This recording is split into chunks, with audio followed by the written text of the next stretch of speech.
Barrister and political commentator Stephen Barrett. Stephen, I think we'll probably spend the rest of your time with us up until the top of the hour, with Donald Trump. Because Donald Trump, I want to talk about him in two respects. He's delivered this barnstorming speech at the United Nations in the presence of many European leaders. I think Macron's there. I think Yvette Cooper's there. First off, we'll talk about his comments on London and Britain in just a little while. But he did get stuck into the Palestinian issue, in other words, Britain's recognition of Palestine. A couple of things we should take on board. First of all, 9 out of 10 Brits in a new poll have revealed that they do not support Starmer recognising Palestine. So that's 90% of Brits do not agree with the Prime Minister in this endeavour. Also, fury is growing on the Prime Minister's tone-deaf Twitter post yesterday wishing all Jewish communities a happy Rosh Hashanah, their new year. This was just after he recognised Palestine. The Jewish community are furious about that. Talk about tone-deaf, tin-eared. And also, today, he is demanding that the Palestinian Authority, which is the kind of putative government of a state that doesn't really exist, but they are the Palestinian Authority, they pay people, they pay terrorists for killing Israelis. They give them special rewards. So two-tier Keir has demanded that they stop doing this. Well, my thought about that was, shouldn't he have thought about that before he recognised Palestine? It's like after the fact, he said, oh, by the way, can you stop giving people money for killing Israelis, you know, just so that my recognition of Palestine doesn't look quite so ridiculous. But let's go over to New York, as it were, and let's have a look at what Donald Trump had to say about all this. As everyone knows, I have also been deeply engaged in seeking a ceasefire in Gaza. Have to get that done. Have to get it done. Unfortunately, Hamas has repeatedly rejected reasonable offers to make peace. We can't forget October 7th, can we? Now, as if to encourage continued conflict, some of this body is seeking to unilaterally recognize a Palestinian state. The rewards would be too great for Hamas terrorists for their atrocities. This would be a reward for these horrible atrocities. Well, Stephen, he's not the first to say this, of course. Kemi Badenoch has said it. In fact, virtually every politician, apart from people in the Labour Party, have said recognising Palestine is a reward for Hamas terrorism. It is a reward for what they did on October the 7th, that dreadful atrocity. It clearly is. Why is Keir Starmer doing this? Because he wants the Muslim vote. It is the most craven of reasons for this.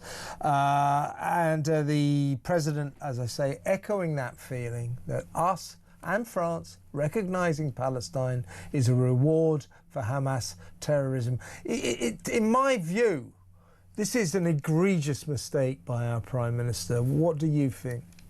It's yet another betrayal by a Prime Minister who, despite a very short term in office, has littered himself with nothing but betrayal after betrayal after betrayal. It's no different from throwing the Chagos Islanders under the bus. It hurts more to those of us specifically who saw images and videos of the 7th of October. I personally often talk about a small baby called Kafir Baibas and his little brother and his mum, and I can't get them out of my head. This was an atrocity. It's probably the worst atrocity I think, and I hope, let's add I hope, of my lifetime. But it's certainly not in any way sensible to recognise Palestine during the conflict. For those who are not as connected to the issues, so what we might just call Middle England, I think Middle England woke up to this a number of months ago when they just looked at the difference between the two rallies.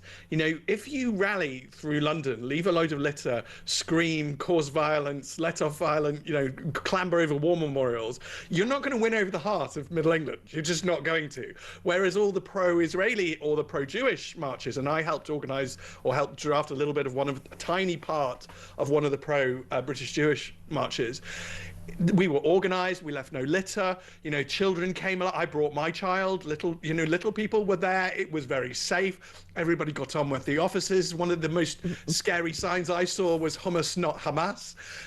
You know, it's just basic human decency. So although the Jewish community here is very small, I do think it has won the heart of Middle England. So it doesn't surprise me that 9 out of 10 do not approve of this, even if long-term they might want a two-state solution, which Israel has always offered.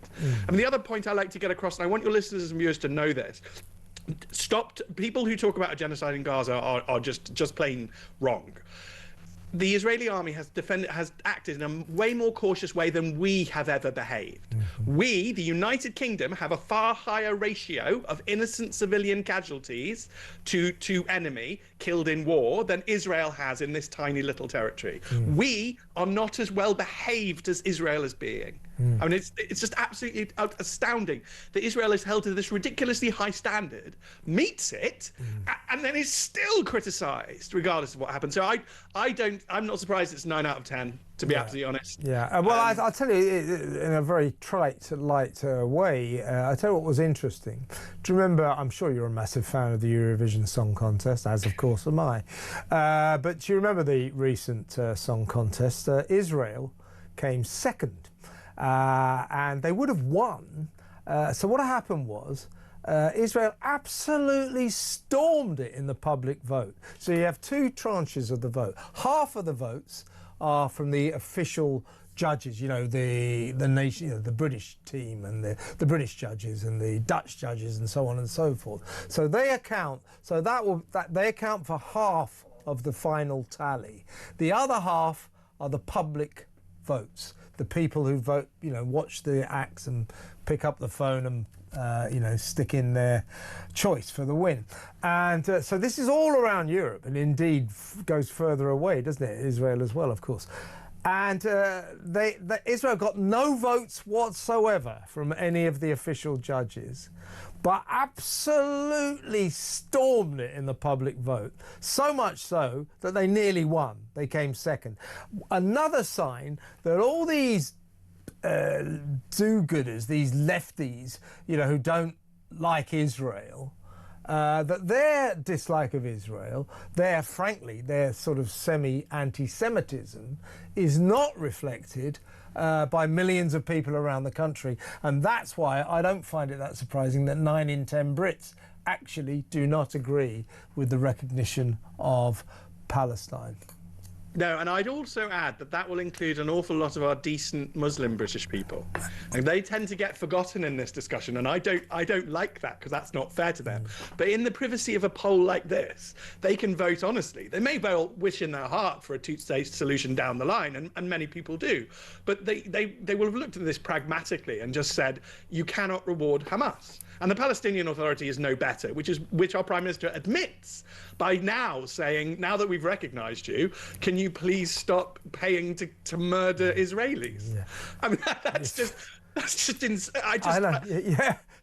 After the fact, it was one thing I forgot. Can you stop killing Israelis, paying people to kill Israelis? Could you stop that, please? But as I say, I mean, this is, you know, he said it was the morally right thing to do. It's actually the absolute opposite of that. And when you talk about genocide, all these lefties go, it's genocide, genocide, genocide. Actually, it's not, because genocide requires a legal definition. There's a requirement. The legal requirement for genocide has not been reached in Gaza. So when people say stop the genocide, there actually technically is no genocide. I'm right, aren't I? You are right. You are absolutely 100% right on law, and our own government have admitted it. So our own governments have come out and said it. I mean, a concept we need to get back is he who asserts must prove. So anybody who wants to go on about a genocide has to evidence a genocide. Go on then, show us the evidence. But there is, if there was any, you can bet it would have been out by now.